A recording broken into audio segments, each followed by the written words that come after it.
Going to speak. Yes, pardon. Yes. So Mr. now we are Pariskar, going live. please. Hello. Yes, sir. Dr. Huh. Pariskar, Constitution is not a mere lawyer's document. It is a vehicle of life, and its spirit is always the spirit of age. With those words of Dr. B.R. Ambedkar, I, Dr. Parishkar Shresht, on behalf of the School of Legal Studies, welcome you all to our national webinar on Spirit and Philosophy of Indian Constitution. I also welcome our viewers joining us on YouTube. For this webinar, I would like to extend my sincere thanks to the management of the Babu Banarasi Das University, our Honorable Chairperson Ma'am, Mrs. Alka Das, our Vice Chancellor Sir, Dr. A.K. Mittal, our Head, School of Legal Studies, Professor Dr. Sudhir Kumar. November 26 is celebrated as National Constitution Day every year in India. The world's longest written constitution was duly adopted by the Constituent Assembly of the largest democracy across the globe on November 26, 1949, which came into effect from 26 January 1950. The Ministry of Social Justice and Empowerment on 19th November 2015 notified the decision of Government of India to celebrate the 26th of November every year as Constitution Day to promote the values of our Constitution among citizens. Earlier, the day was observed as Law Day, coming to the fact that a leader is someone who creates an event and the team member bring life to it.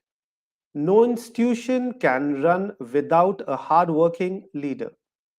It is my privilege and honor to invite Professor Dr. Sudhir Kumar, our head School of Legal Studies, under whose dedication and guidance our department has blossomed and taken shape so beautifully. Sudhir sir, over to you. thank you, Dr. Pariskar. Good morning to everyone. I am honored to welcome you all on this special occasion of Constitution Day. Today, we are privileged to have a distinguished speaker, Professor Dr. J.S. BISHT, Head, SOBAN SINGH JEENA University, ALMORA, Uttarakhand, who will shed light on the spirit of philosophy of the Indian Constitution. Our esteemed guest has insight promised to enrich our understanding of the principles that form the bedrock of our Constitution. Once again, I welcome to all audience, all esteemed guests, and all our faculty members. Thank you. Dr. Pariskar, please proceed.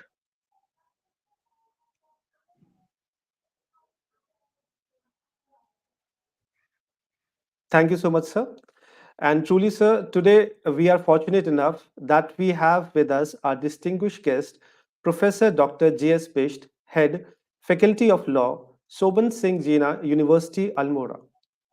Having a massive teaching experience of 23 years, Professor J.S. Bisht has served as Joint Director Research in Sponsored Research and Industrial Consultancy, Kumaon University, Nainital. Sir is also the legal advisor of Kumaon University and Soban Singh Jeena University, Almora. Professor Bisht is also having a 10 years of corporate experience as legal consultant, Department of Law in Sahara Group of Companies, New Delhi and Lucknow. To his credit, Sir has more than 30 published research papers and has guided 7 research scholars. So, without further ado, I now invite Professor J.S. Pisher to bless our attendees with his experience, expertise, and insights on the topic Spirit and Philosophy of Indian Constitution. Here, I also remind our YouTube viewers to post their queries regarding the topic in the chat box. Over to you, sir. Thank you very much. Thank you very much. Most humbly, I express my gratitude to the Department of Law, Babu Banarasi Das University, Lucknow, for having invited me to deliver a lecture on the general constitutional philosophy of the Indian Constitution. Yesterday, I came across a quotation of Georges Bidault, a French statesman, which is relevant in the context of the Constitution. He says, I quote, the good or bad fortune of a nation depends upon three factors: the Constitution, the way it is made to work, and the respect it inspires among the people. Now, what is a constitution? Constitution is constitution of a country is the supreme law of that country. All the organs of the government and state owe their origin, powers, and functions from the constitution. Each organ of the state, it be legislature, executive, and judiciary, receive their authority from the constitution. No authority whatsoever high is above and beyond the law. Therefore, constitution plays a vital role in a nation. Since the constitution is the grand norm of any legal system, the Indian constitution is the grand norm of the Indian legal system. It means it is a basic norm. It receives its validity and legality from itself, from the people of India, because the source of the Constitution of India is we, the people of India. Therefore, it postulates that, it being the grand norm, it postulates that the entire legal system is receiving its constitutionality and validity from this basic document, the Constitution of India. No law or administrative action or executive order can collide or conflict with this basic norm. Each document, each and every statutory law has to pass the litmus test of constitutionality put forth by the Constitution of India.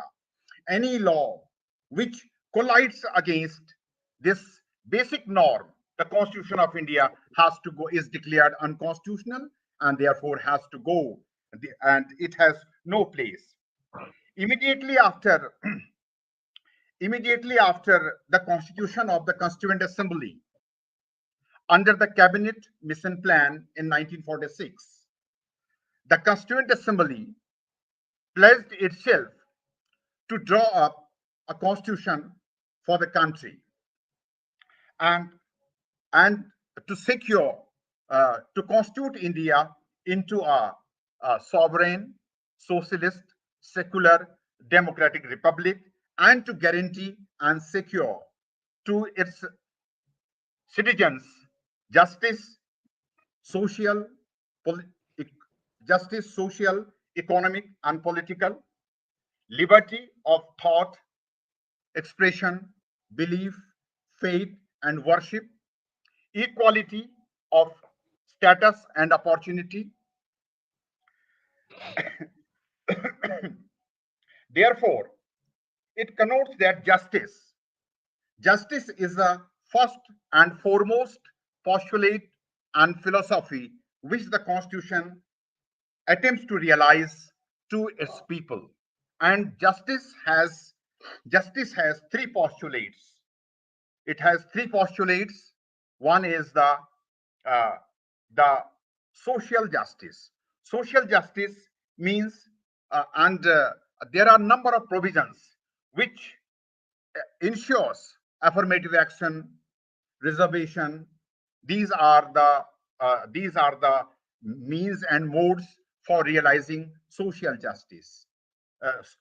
Social justice and economic justice. Economic justice means the uh, no one shall have no one shall have the control over the means of natural resources. Any concentration of the wealth would not be allowed to concentrate in few hands, and there will be the equal distribution, and through this notion of welfare state will be realized. And the political justice means all all the people shall have the right to vote and to contest the election, and the election should be free and fair.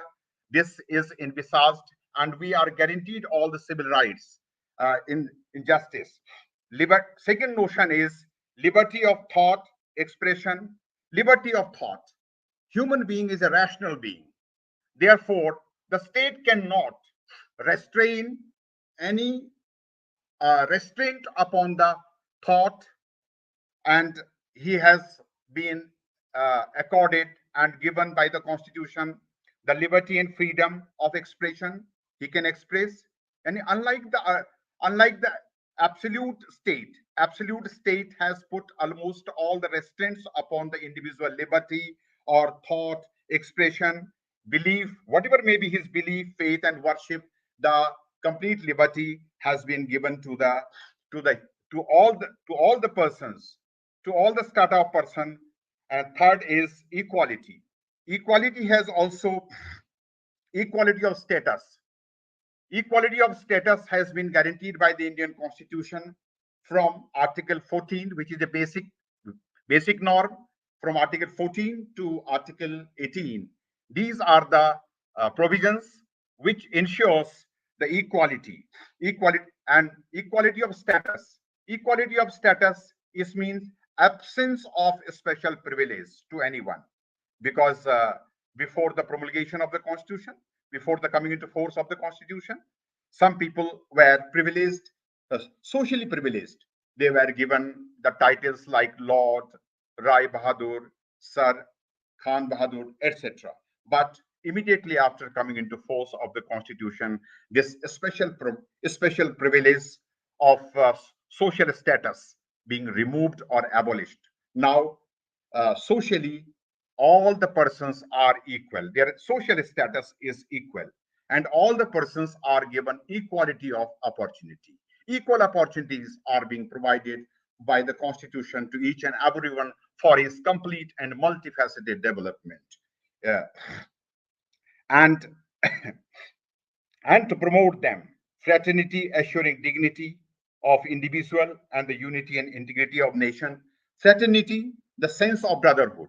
The sense of brotherhood, what does it mean here, what it connotes, and why it has been provided? Because India is a plural society in terms of religion, in terms of culture. Therefore, this sense of brotherhood, uh, serve, this sense of brotherhood uh, will integrate all the people in India into oneness, which is the basic postulate of unity or oneness. Now, sovereignty. Sovereignty is the basic postulate of the Indian Constitution. After the independence, the India became a sovereign nation. Sovereignty has two aspects: external sovereignty and internal sovereignty. External sovereignty means the government of India or the constitution does not recognize any external or foreign power over it. And internal sovereignty means the government or the state receives habitual obedience from the common man, from all the citizens. The second postulate is socialism. So the constitution aims at to realize the all uh, the notion of socialism. Socialism here means the as against the we have a mixed economy.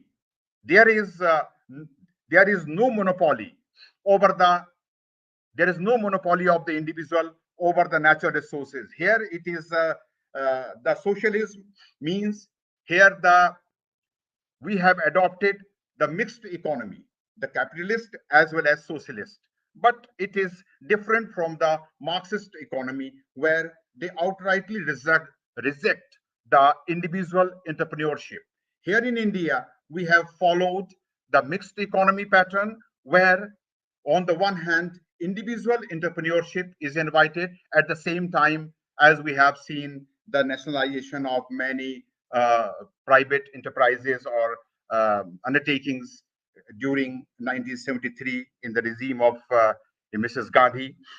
So the basic purpose or the object of socialism is to realize the notion of welfare state, so that the money or the profit that comes from the entrepreneurship, from the undertakings, public sector undertakings, will be utilized to realize the goal of the social welfare state.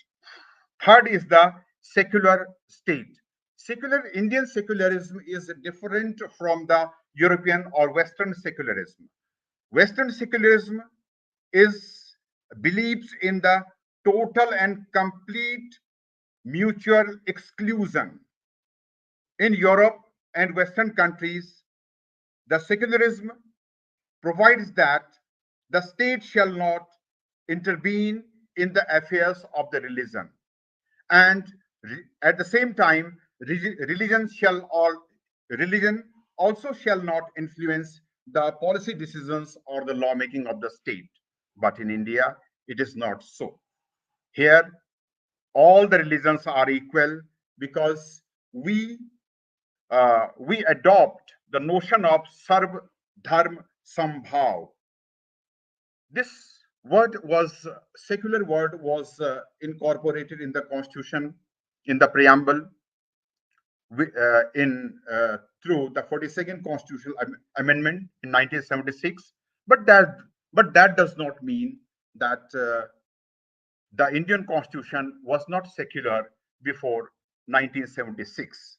Rather, it was very much secular even before the coming into force of the 42nd amendment, because article 25 to article 30 provides for uh, the provisions for secularism.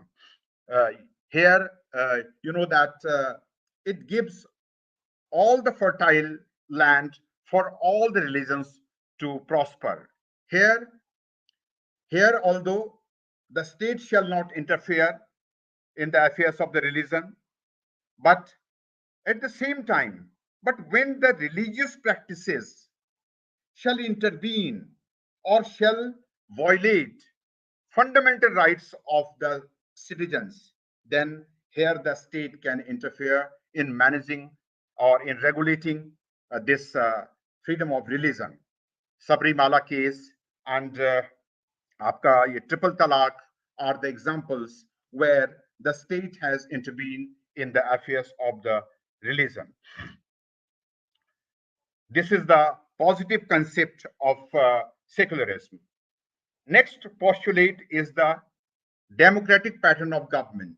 Here, the democracy is not only the political democracy, but the Indian democracy envisages the social democracy, economic democracy, and political democracy.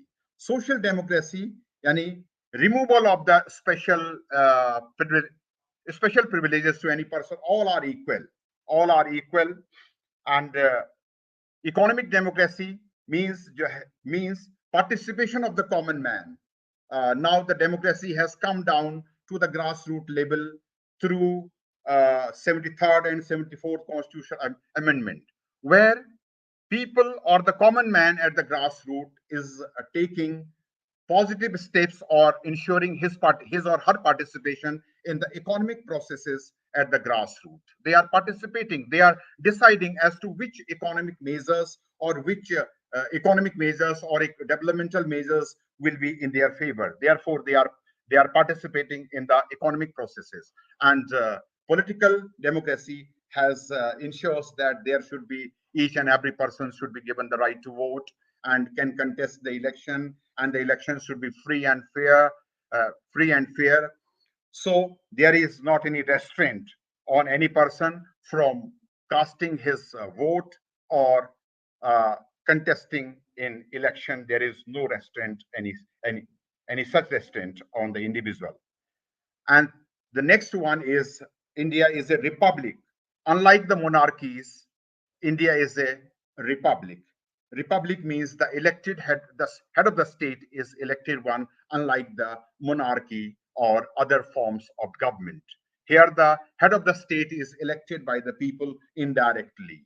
The president of India is elected by the electoral college, and the electoral college, which comprises of the member of parliament and member of state legislatures. It means they are the deputies of the people. They are electing the president of India on behalf of the people. Though the election is indirect, but yet they are. But the head is elected by the by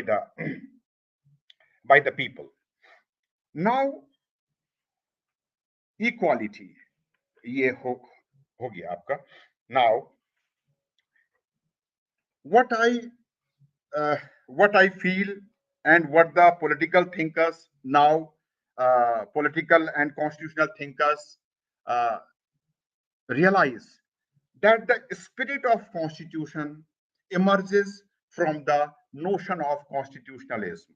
Now, what is the constitutionalism? Constitutionalism is the notion or the postulate which requires then each and every affair of the state should be regulated and should be governed by by and through the constitutional discipline.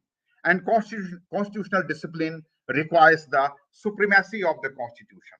The constitution is, when the constitution is a written constitution, and in the legal system where the constitution is written, and constitution is regarded to be the supreme document. Therefore, supremacy of the constitution is the basic postulate of the constitutionalism. None of the authority, none of the, whether it be the legislature, executive, and judiciary, they all owe their powers from the constitution, and none can violate the basic norm or the basic postulate or provisions of the constitution. Now, next, the fundamental, the limited government. Limited government is the another notion of the constitutionalism. Limited government means not a absolute government, because in the ancient or medieval period, there were the absolute governments where all the powers of the state were concentrated in one hand, in the hands of the monarch, dictator, king, whatsoever he or she was. But today, our constitution and the modern constitution of the world envisage the limited constitution, limited government.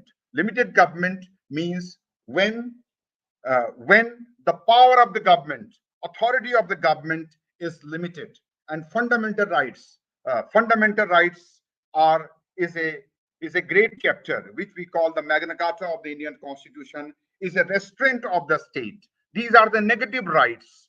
These the part third of the Indian Constitution put a restraint on the unlimited or absolute authority of the state, because they are given in negative terms. Therefore, the are fundamental rights are called the negative injunctions. Because here, Thomas Hobbes, in his Leviathan, says that power corrupts and absolute power corrupts absolutely. If the power is given to the ruler, if the unlimited power will be given to the ruler or to the sovereign, then definitely he will behave or act ruthlessly and oppress the masses, as the history is replete with the oppression, exploitation, suppression, marginalization of the common man at the hands of the dictator or the ruler when there were the absolute governments. But now the constitutional provision, not only part third of the Indian Constitution, but the other parts of the Indian Constitution, where the limited government, the notion of the limited government requires that each and every organ of the state must act according to the authority or the powers, functions which it has been given by the Constitution. Therefore, limited government is the notion which is the basic, which has now become the basic philosophy of the Indian Constitution. And separation of powers. We do have the separation of powers to a great extent, which requires that all the all the three organs of the state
I think our speaker is facing a technical issue. The live stream will resume shortly.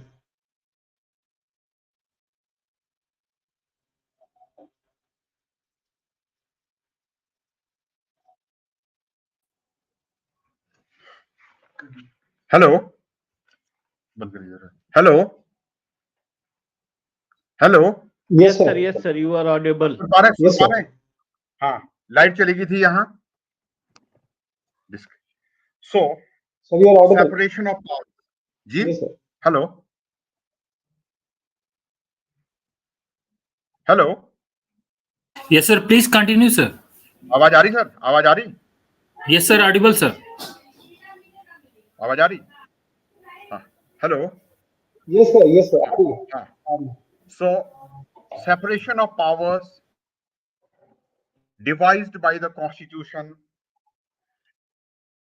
postulate of the Indian constitution which requires that each and every organ of the state should function within the domain reserved for it by the Constitution of India.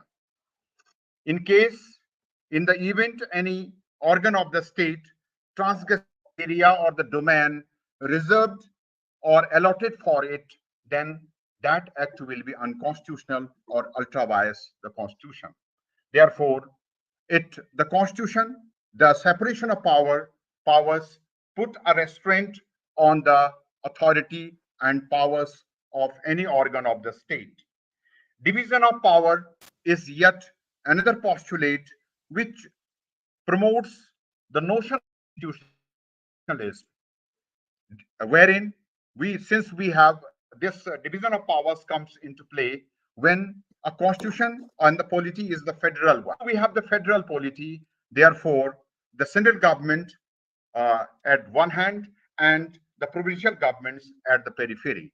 Therefore, in order to avoid the conflict and collision between the federating units, that is the central government at the one hand and the provincial governments on the other, the powers of the state are divided between the government and the provincial government, and this has been done by the 7th schedule when the powers, lawmaking power or executive power, lawmaking power categorically divided between the parliament and the state legislatures. And there are certain areas of common importance where both the central government, both the parliament and the state legislature can enact laws.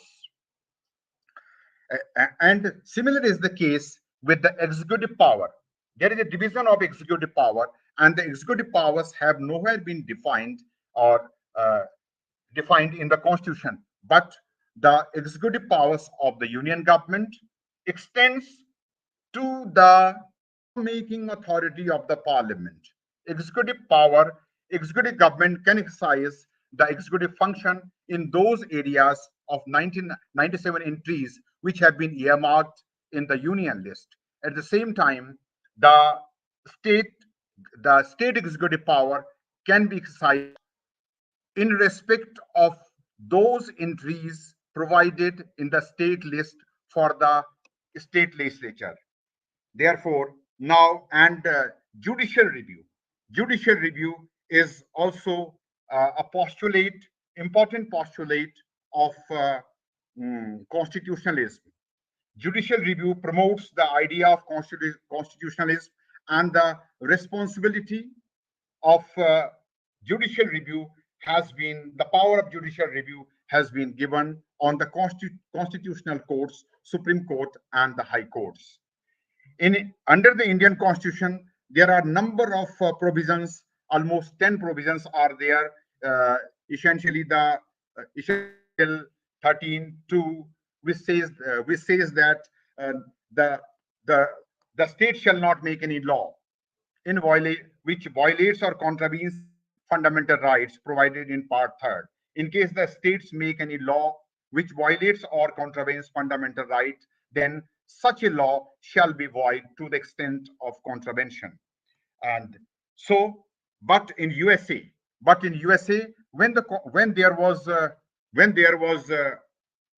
no such provision, the Constitution of US does not authorize the power of judicial review to the Supreme Court of USA, but in Marbury versus Madison in 1803, Supreme Court has usurped the power of the state and ruled that the court can strike down a law which is unconstitutional.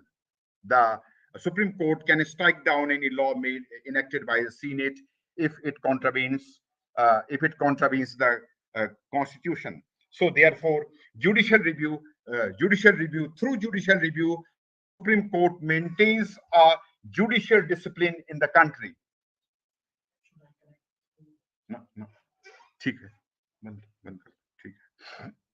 So through judicial review, the Supreme Court ensures the constitutional discipline in the country, and each and every, particularly the parliament and legislatures are ordained or are compelled to work and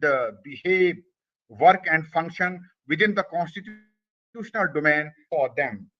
And thereafter, independence of judiciary is yet another postulate which promotes the idea of constitution. Because in the absence of the constitutionalism, the idea of independent judiciary is the important postulate to promote the idea of constitutionalism. Here, the judiciary, we have seen that judiciary is independent, and judiciary, you have seen that in the National Judicial Commission Act 2014, when it was passed, which was providing for the appointment of judges of the High Court and Supreme Court. There, the Supreme Court of India, the Constitutional Bench of the Supreme Court of India declared the act invalid on the ground that it is violating the independence of judiciary, because independence of judiciary is the basic postulate or the basic structure of the Indian Constitution.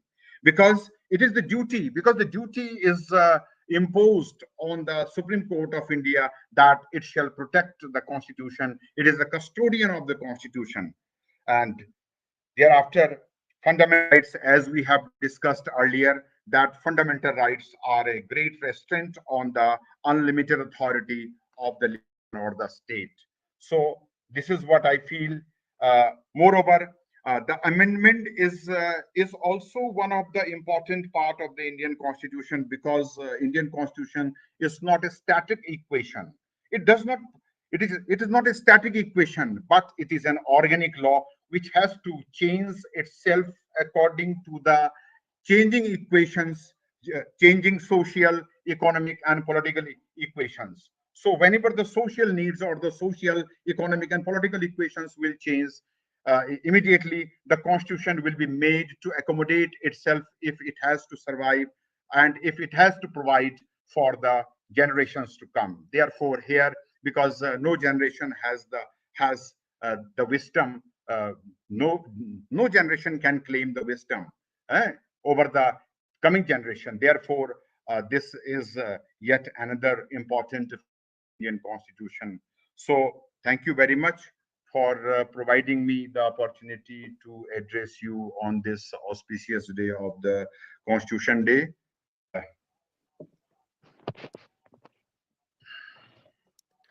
Hello. Thank you so much, sir. Sir, Thank you before very we much. wind up, we are taking. Hello, sir. So it's our pleasure. So before that, we are just having a brief question answer session about the queries which our attendees, our YouTube viewers are having. Yes. So, sir, in form of that, the first question to you is about that it is asked from Suryansh Mishra, and he asks that the framers of the Constitution originally intended for the DPSP to be included in the list of fundamental rights, but they were Pardon unable me. to do so because of some financial restrictions. So, the framers of the Constitution originally intended for the Uh, DPSP to be included in the list of fundamental rights, but they were unable to do so at that time because of some financial restrictions. However, now that India is financially stable, what obstacle is the parliament coming across in adding DPSP to the list of fundamental rights? so in this case, although fundamental rights, the most important part, which is a socio-economic charter of the Indian Constitution, provides the positive rights to the citizens, and which enjoins the state to realize all these positive rights, because fundamental rights envisage the realization of the welfare state. The very object of the very objective of part third is to ameliorate or to elevate the socio-economic status of the individuals in the society, or to give them the social and economic justice. A number of directive principles, because the they are made unenforceable, because the state is not financially the state was not financially solvent enough at the time that it can provide for the complete realization of these positive rights to the Indians. But but in the due course of time, a number of directive principles have been made a statutory right. For example, right to work, or minimum wages, और आपका मनरेगा है, और आपका right to education है, और आपका आपका sexual harassment है, डिग्निटी ऑफ बात है, और आपका चिल्ड्रन की एजुकेशन की बात है, ठीक है, और आपका मैटरनिटी रिलीफ है, नंबर ऑफ डायरेक्टिव प्रिंसिपल्स है, और आपका equal free justice and equal justice and free legal aid, which was a directive principles by enacting a law, the Legal Service Authorities Act 1987. This directive has also been converted or converted into a statutory right now, which was until 1987. This was a directive principle that that equal and free justice be made available to the Indian people or to the litigant. But before 1987, the litigant, if he was a litigant, then he could not have assert that right as a matter of right. As a matter of right, he could not approach the court. Before 1987, he could not approach the court to realize that I should be given the right to legal aid, and all the expenses of litigation should be borne by the state. But when in 1987, when the act was made, now a statutory right has been created in favor of the person under Section 12 of the Legal Service Authorities Act. Now any person or beneficiary falling under Section 12 of that act can claim legal aid and legal assistance from the state as a matter of statutory right, as a matter of legitimate claim, and the state is obliged to give him the legal aid at the state cost or at the cost of the state exchequer. Therefore, a number of directive principles have been converted or reduced into a statutory right or a statutory claim, and those statutory rights can now be realized. So therefore, the realization of the directive principles of the state policy depends upon the financial solvency of the state. The more the state will be financially solvent, the more fundamental rights will come in the purview of the state, and the state will make them the statutory claim for the well-being of the people, so that this socio-economic charter can be realized for the social and economic well-being or betterment of the Indian masses. Hello. Okay, thank you so much, sir.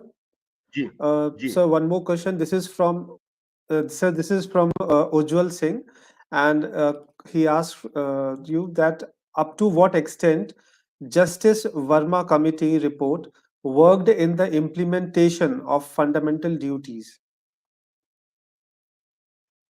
Pardon?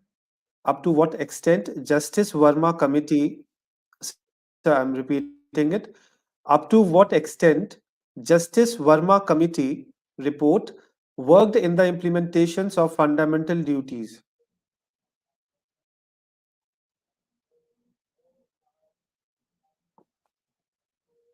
Fundamental duties, of course, there are the recommendation for the implementation, but one thing is that these duties are not enforceable.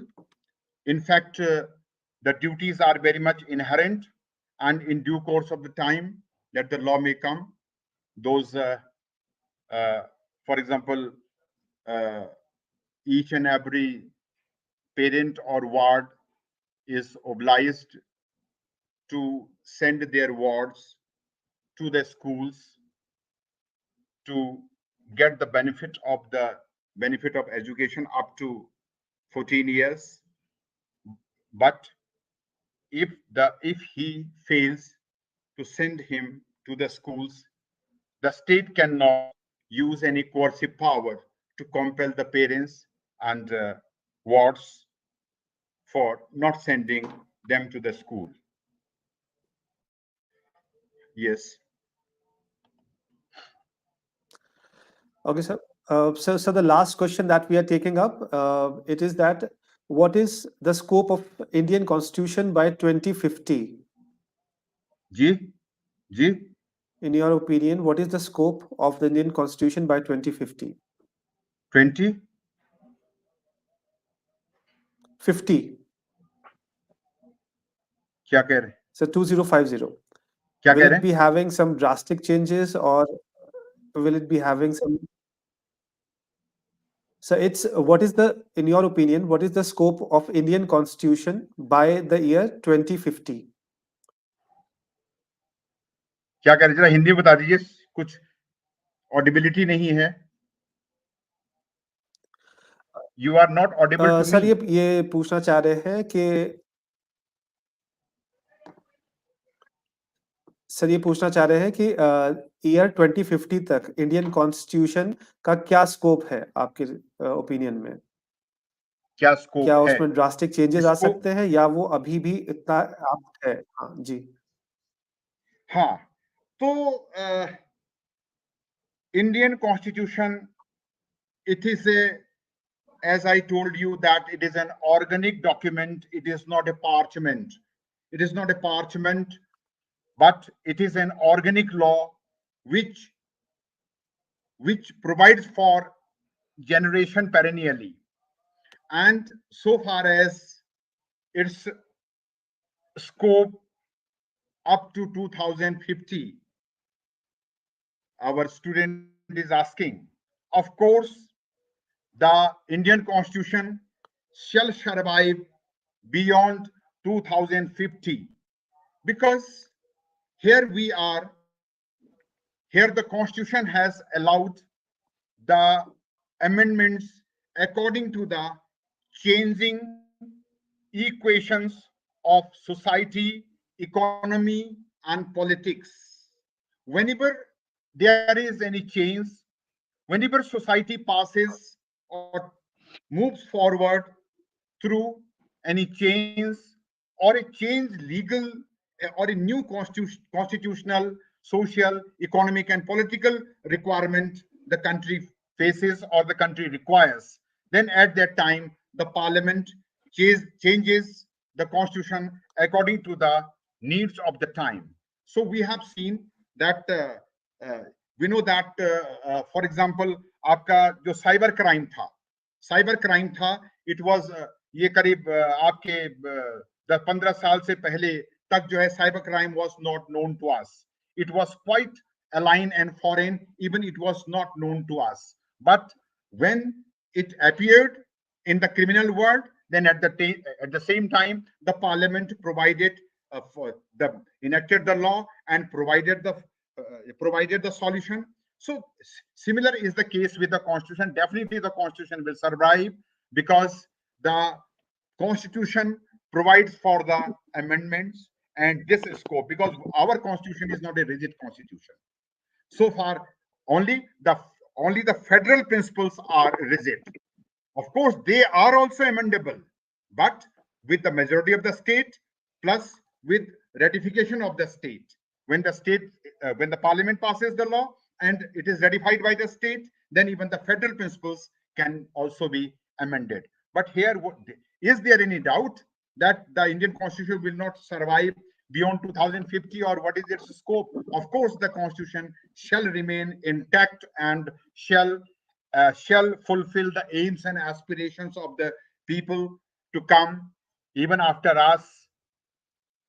So there is no question of the sabotage of the constitution or any scope of the constitution. I think that the chapter or the part providing for the amendment is the best answer to this question. आप सहमत हैं इससे? जो संशोधन का प्रावधान है भारतीय संविधान में, जो संशोधन का प्रावधान है, बिल्कुल बिल्कुल sir, thank you so much. ठीक sir, thank you very much. Parrikar साहब, हैं, डीन साहब और जितने भी मित्र हैं, thank you very much for listening. That was sir, indeed that was very well answered all the queries. Pardon me. And sir, truly sir, it was very well answered, and we really feel privileged that we had an opportunity to listen to Professor J.S. BISHT. Sir, indeed sir, our attendees will definitely get benefited by your words and insights. We sincerely thank you for gracing our webinar with your presence. I would now like to invite our respected head, School of Legal Studies, Professor Dr. Sudhir Kumar, for his kind and motivational words for our attendees and vote of thanks. Sudhir sir, over to you. Thank you, Dr. Parishkar. As we come to the conclusion of this event on Constitution Day, I would like to express heartfelt gratitude to everyone who has contributed to the success of this event. First and foremost, thank you to our chairperson, ma'am. Your leadership has been instrumental with wisdom and foresight. Your commitment to academic integrity and the pursuit of knowledge set a benchmark for all of us. And also thankful to our Vice Chancellor, sir. Your visionary insight and propelled our university toward new heights and academic achievements. We are inspired by you, your dedication to fostering a dynamic learning environment. Our sincere gratitude goes to Professor Dr. J.S. BISHT, sir, for gracing us with their profound insight and expertise. Your valuable perspectives have added immense depth to our understanding of the our Constitution. I extend my thanks to all the faculty members who played a very important role in organizing this event. Last but not least, I want to express gratitude to everyone in the audience. Your active participation have made this event a vibrant and engaging experience. As we leave here today, let us carry the spirit of Constitution Day towards and continue to uphold the privilege that define on great nation. Thank you very much. Thank you to everyone. Sweetie, thank you very much for giving Thank you, me sir. an Thank you, sir. opportunity Thank you so to much, sir. interact with And you. I would Thank you like to very much. thank. Parrikar साहब बहुत बहुत नमस्कार, बहुत बहुत धन्यवाद आप सब लोगों को. Thank you, That sir. Thank you, sir. sir. Thank you so much, giving sir. me an opportunity to be with you. Sir, thank you. Thank you, sir. And I would like to thank our faculty members, Dr. Rajesh, sir, and Dr. Trishla, ma'am. Hello. Likewise, I would also like to thank Mudita ma'am for her cooperation in organizing this event. Sir, Dean sir, with your All the permission, can I? registered participants will be receiving their e-certificates within 15 to 20 days. Hello. Yes, sir. Yes, sir. ये कभी Thank you, sir. मैं लखनऊ आता हूँ आपसे मिलता हूँ. Thank you very much. So kind of you. बिल्कुल sir, बिल्कुल सर, बिल्कुल सर. हाँ, ठीक. Thank you. Thank you.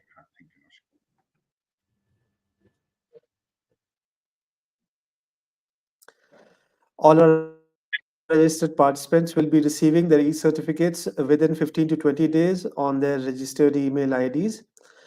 And with that, this is Dr. Parishka. Everyone, a day filled with pride and reverence for our Constitution, and may the spirit of the Constitution always guide our nation towards prosperity and unity.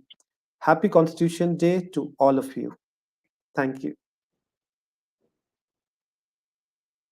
Thank you, sir. Dean sir, with your permission, can I end the stream now? Yes, you can in. Sir, thank you, sir.